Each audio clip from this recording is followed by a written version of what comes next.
All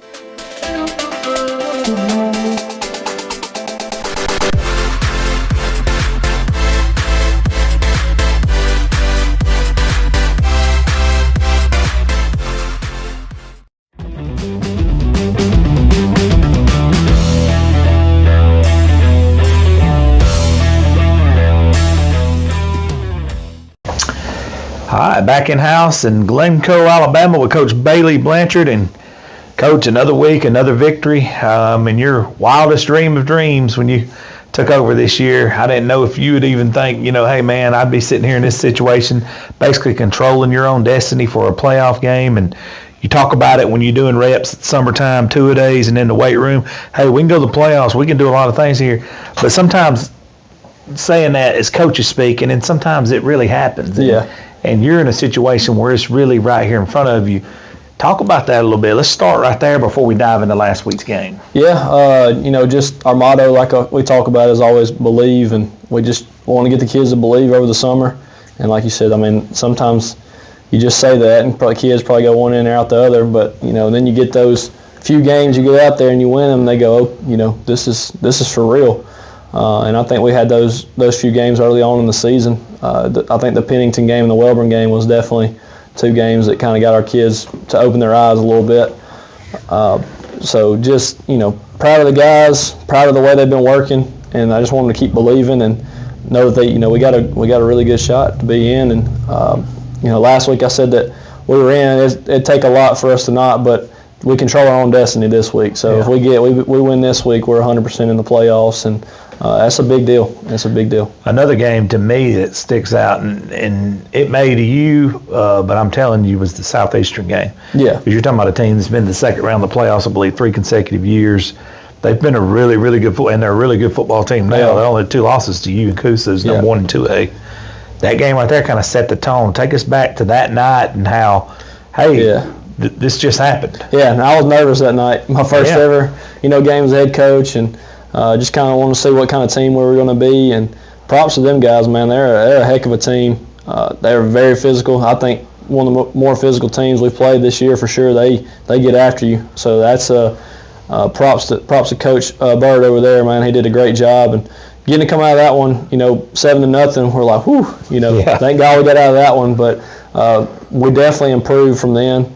And I know they've had some unfortunate things happen. They've had a lot of injuries this year, and but they're still in the playoffs, and he's still rocking and rolling over there. So he's done a phenomenal job.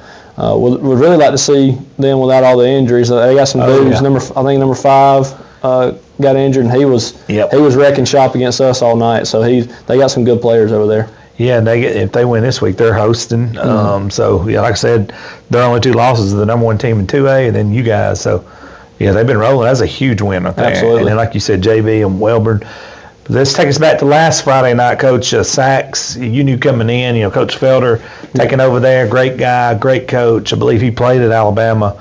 And you knew going in, you guys had to execute. We ain't arrived yet. We got a lot of work to do right here in front of us. But you were able to do those things. And take us back to last Friday. That's what we told the kids. Like you said, we hadn't arrived yet. We've done nothing. We haven't met our goal yet, and that's to get in the playoffs and then to go 1-0 each week. And so we've kind of implemented what they taught with the coaches that have been here for a while. Has been through and through Glencoe, and taught with Coach Weems, Coach Lancaster, Coach Johnson, Coach Badgett, and all those guys that's been, and Coach McMurray. They've been at Glencoe, and they said the best thing that they ever did here that they thought was put the ball down on the 10-yard line, 4 plays, offense, defense, loser has up downs. And get after it. So we've been doing that on Tuesdays when we go our full pass days, and we've been getting after it good on good, and he's just competing. And like I said, that guy's been talking a little trash and getting after it real good, so that helping us get more physical.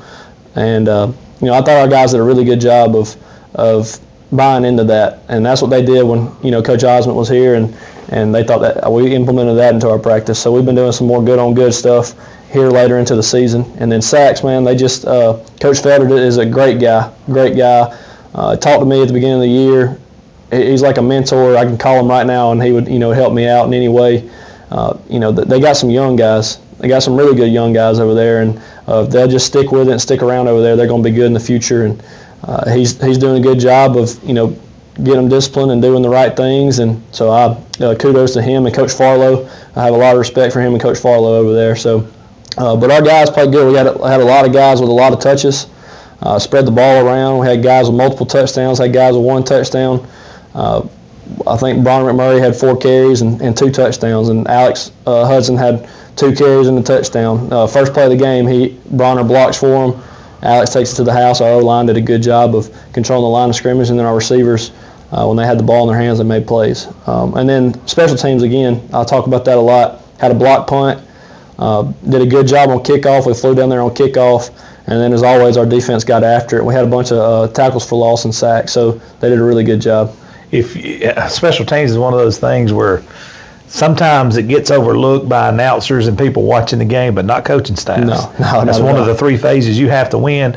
And as long as everything's going good, nobody in the stands will notice. But you let a bad snap, a missed field goal, or dropped punt or something, and everybody goes ballistic. Am I right, Coach? Absolutely. That's why we work it every single day. So there's a special teams period in our practice every single day, and we take pride in that. And I always say, Coach Badgett does a great job, and all the coaches that help out on we have coaches designated for each special teams unit. That's good. And he does a great job of getting those guys ready. We didn't think we did a very good job on our PAT team, but we're going to get that fixed this week. But kickoff-wise, those guys flew down there, and they got after the football, and Owen kicked the ball good down the field. And so real proud of that. Jalen Hunter had a block punt. Jake Chambliss recovered it.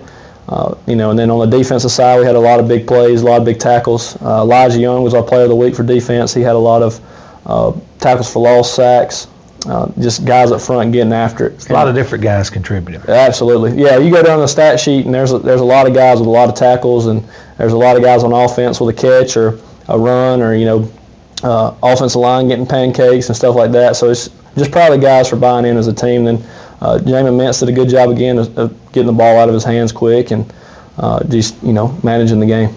Yeah, and you got to have that, especially down this stretch right here. And Coach, y'all playing a team that you are very familiar with, Ohatchee. When you were leaving Piedmont, they were starting their rise. Yes, they were sir. Coach Martin and Dominic Thomas and Eli Enos, and the list goes on and on of guys that they've had recently. They've fallen on some harder times as of late, but it's still Ohatchee. They still got guys. They still play with a lot of pride. But what have you seen from them? Oh, it's still the Creek Bank. You know, and that's a tough place to play, and that's what we got to go, and we got to take care of business. And we've been preaching that to our guys all week. Coach Blake Jennings over there is a phenomenal coach. He was there when they were making that run at Ohatchee. So we got to go in with a mindset of, we got to be more physical, and they're going to be physical. That's one thing Ohatchee's always prided themselves in. And that's what Coach Martin, when he was there, and him and Blake pride themselves in being physical. And they've had some really good players. So, Coach Martin will be in here talking about Eli and Dominique and all those guys and the other guys that supplemented them, really physical kids that got after it. So they still have those type of kids, and that's what we got to tell our guys. Well, we got to match their physicality, and we got to play fast. But it's, control what we can control, do what we do, and just hope that we can play our best. But like I said, the Creek Bank is a tough place to play, and they got a lot of tradition now. It's crazy, though. I know we talk about this a lot, but Coach Martin's first year was my junior year, and that's when we played them. And I got to play against them senior year, and then got to come home from college and watch, Dad and Coach Smith, all the Piedmont teams play against them and have those battles. I remember coming home my freshman year of college and watching that battle on the Creek Bank 45-35 game against Piedmont. Yeah. So it was a battle, and then played them in the semifinals that year. So just very excited to get to go over there, and hopefully we come back home with a win. A lot of your, I'd probably say 3/4 of your rosters never got to play a football game over there on a Friday night, maybe JV or something. But for those who haven't, talk about a little different setup. It's got a little different vibe over there. It's intimidating, but it's a really unique place to play football games. It is. It's a really cool place, and it's kind of packed in there too, and that's what I like. That's what I think high school football is. I've never personally liked the stands where you got the track around it and the fans. Yeah, me neither. Feel a million miles away. I like them right on top of That's you. Exactly right. Loud and proud, and their record is not what I know Coach Jennings would like it to be, but their fans are going to come out and they're going to support, and that community comes out to support, and he's going to have them ready to go. I mean, he's a good football coach, and he's going to build that thing where it needs to go, and So we got to come out there and we got to hit them in the mouth. We got to bring it to them, and we got to be able to get the ball away from them. We got to get some takeaways, and then we can't turn the ball over and give them the ball. So we got to be able to punch it in the end zone and take advantage when we can. So we're going to work hard today. We got offensive day today. We're going to work on that and just do what we do. Don't let other people dictate what we do on offense, and that's a big thing. And then on defense, fly around the football, get 11 hats to the football. Coach, want to kick it back to you just for final thoughts before we shut it down. Just proud of the guys. Like I said, it's been a while that they've had a chance to do this, and all the people that's put in the hard work in the past, all the coaches, the players coming before, I just want them to be proud of us and all the hard work they put in, and I want all those alumni to come back and be proud and get to see Glencoe back in the playoffs, and that's what we're hoping, that we can go take care of business and make sure we get in. And it's a big deal. Plus, it's a region game. Some people call it a rivalry game, but it's been a good game for the past few years. Like I said, they talked about when Coach Martin was there, all the battles they had, and so it's not too far apart from each other, really. No, it's about 25 minutes there. So it's going to be a fun night, and just want our fans to come out and be loud and proud. And that's what I want them to know. We're 5-2, got a chance to make the playoffs. Get on your feet and cheer for the guys. Don't wait on us to make a big play for you to cheer. Like, there's reasons for you to cheer already. Yeah. And so get on your feet, support these guys, and they've done a good job. And be loud and proud, and go Jackets. Dude, that's awesome. Coach, I appreciate you sitting in with us. Thank you so much.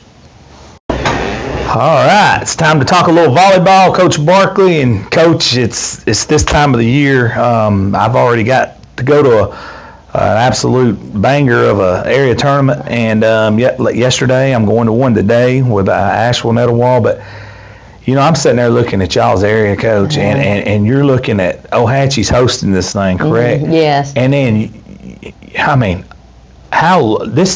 it's incredible. Like, looking at y'all's area. We've talked about this several times, Bo, as this area, the top of this region, compares with the rest of the area.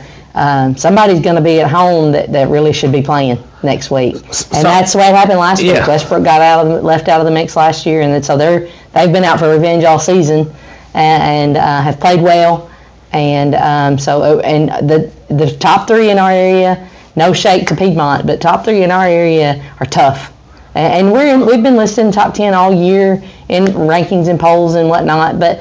All three of us, and somebody's gonna get left out of it. Here's this is why they pay you the big bucks, and I'm sitting on this side of the camera. But how do you put it all together all year? Because in all actuality, it does mean something. Don't get me wrong, but it don't mean anything to what you're about to face. And then how do you get the girls to come in on this even keel, not too high, not too low? So that's why we've talked about our schedule. You play, we talked about Spring Garden and Sandrock and Pleasant Valley and Alexandria and White Plains and Cherokee County and all of those, Oaks Bluff, and all of those people that we just talked about, that you went to some heck of a game last night. All those people are, not all of them, most of those people are advancing and playing on. Right. And that's what you do, is you play those kind of competitive environment. We played 45 matches this season, and you try to make sure that the majority of those, if not all of those, are competitive games that are going to prepare you, that you'll see something similar to what you're going to see when it comes down to the final night. Because like last year, we came in at number 1 and we left at number 2 on regional aerial tournament night. And then, Westbrook came in at number 3 and they went home. So, you just come in and you just try to have a practice plan that shows competitiveness every day, and you compete, and like Coach Blanchard says all the time, you just try to get 1% better every day. And you talk to the girls about proper rest and concentration stuff. I know all of that, those things, and nutrition, and how we're hydrating, and all of those things that probably in a boys' locker room, in the football locker room especially, is something that when my kids play, it's something that's talked about all the time that might not have been talked about as much with girls' sports until recently, until some of that awareness came about. But, we'll play a 2-hour match. We've played 2-hour matches with Westbrook and Ohatchee every time we've played. Yeah. So you're looking at going in, and you could play 4 hours of volleyball tomorrow night. And so, push them enough to keep them conditioned, but rest them enough to keep them ready. Yeah. And so that's what our weekends look like. And game plan of what to be ready for and what we could see and how to hit around and how to play the game and manage the game to the way we want to play, the speed we want to play it in, and to have the results that we want. And when you're talking about, here's the other portion of it. When you're talking about, people watching this may think, man, this is coach's speak. What she's talking, it's not coach's speak. No. You literally may pay 4 to 4.5 hours. Oh, 100%. And it ain't like you're playing the Sisters of Mercy where you can cruise and say, hey, we're going to play them You're next. battling for every point. Every point. Talk about that a little bit. And, you look at, and I like to look at college averages on things. Some of the college average of a rally can be 45 seconds to a minute long. And you're not talking about standing for 45 seconds. You're talking about down in defensive position, same defensive position that an O lineman or our D lineman would have, same defensive position that a point guard would have playing defensive basketball. You're talking about the same defensive, and you're moving laterally 6 or 8 feet. You're moving forward, backward 6 or 8 feet, and you're jumping and blocking and you a burpee, pretty much. You are. You can come down, dig a ball out, hop right back up because some of those rallies might be 45 seconds, but you might send the ball over, and in half a second, it's coming right back. And so you've got to be ready and prepared to play that. So no, that's not coach's speak. That's 45 seconds to a minute and a half of constant volley. A guy came and shot games, I think for the Messenger maybe, came and shot games first game of the season. You were there for the Hoax Bluff game, and he told me after, he goes, man, this is violent. Yeah, oh no, it is. He said, this sport is, he goes, I've not really ever shot volleyball. He said, this is violent. And I said, that's a good word for it. It is. It's a constant back and forth and battle, and Coach Blanchard has told me for years that he'd like to have some of my girls play flag football for him. Oh, for sure. Because they are tough and they're gritty. Yeah. And I've got some that they get in your face. Oh yeah. And they want that competition, and so that's the kind of grittiness and the battle that you got going on. Yeah, no doubt. And I see Coach Bowen at Boaz go up there and turn down. He's helped turn Boaz into a dominant flag team because it is what it is. They work out. It's serious business. Yeah, it's not your game, your sister's game of the past. No, God, no. And so it's different now. It's not PE volleyball where it takes 2 hours to play it because that's how long it takes to get points. Yeah, it's 2 hours of 5 sets that you might finish a set in 20 minutes, but you got 5 more to play. Yeah, and you're playing, you may be playing Westbrook's got 2 6+ footers at the net. Yeah. You got to hit through them, and then they're driving the ball down on you. Same way, back and forth. Yeah. It is a gauntlet, and it's going to be a gauntlet tomorrow night. It's going to be a battle till the end, and we started this week telling the girls, I said, okay, girls, they've beat you twice. I said, but if you shake it out points-wise over the 2 matches that we played, you've won by 2 points. That's crazy. And that is crazy. If you look at the second match we played against them, it was like 95-87. If you compared it to a basketball score, right. And a lot of my girls play basketball, so I try to move. I said, look at that. I said, so that's what it's going to. But they just beat you when it mattered. They got those 25 points when it mattered, or you gave up whatever points when it mattered. So you just started the week this week. It's some good volleyball. We've played 45 matches and won 30 of them, and I hope and I pray that I have prepared them well enough to win a couple more on tomorrow night. Your leadership on this team, how important is it for them to kind of spearhead this attack? Something we talked about at the end of practice yesterday. It's so vital at this point in the season that when something happens, that you've got somebody that will look and say, hey, this is what we did right, or this is what we need to fix. That cannot come from me. I only have 2 timeouts. I can't call a timeout and say that every time. That has to be brought together in the huddle, and that has to be conditioned all year long. They're not going to listen if it's just now happening. No, but too late. It's too late now. But just all year long, that come together in the huddle. And if you don't know volleyball, that's what they're doing when they come together in the huddle. They're celebrating the point or figuring out why they lost it. Right. And if they're not, then they're not using that huddle the way that I've taught them. And that's what it's there for. Yeah. Yeah. Yeah. They're not doing that for looks. That ain't for looks. That's like Duke basketball. A lot of times people are like, man, these guys just huddle for no reason. No, it's for a real. reason, for Yeah, sure. these guys. Yeah, and you mentioned it earlier. I got to watch last night, and it's just my nerves are shot. I don't have any skin in the game, but I'm sitting there and I'm watching these two teams that I know from watching volleyball all season could go out and there's no disrespect to nobody else, but I know they would go dominate other areas. That's the truth. The Pleasant Valley area with Sandrock and who else was in there? Cedar Bluff and all of those in there. And then on the flip side of that, Spring Garden with Faith Christian and those guys in that one. And then the area with Westbrook, with Hoax Bluff and Alexandria in there. That's 3 areas from right here that any of the 3 or 4 could go and beat somebody. I mean, easily. And that isn't a disrespect to them, but that's all across this region. In multiple classifications. In 2A, West End won theirs last night. Yep. And they've got some that they sent home that would have been that's good volleyball, and so it's a great thing to have, but also we've talked about it a little bit.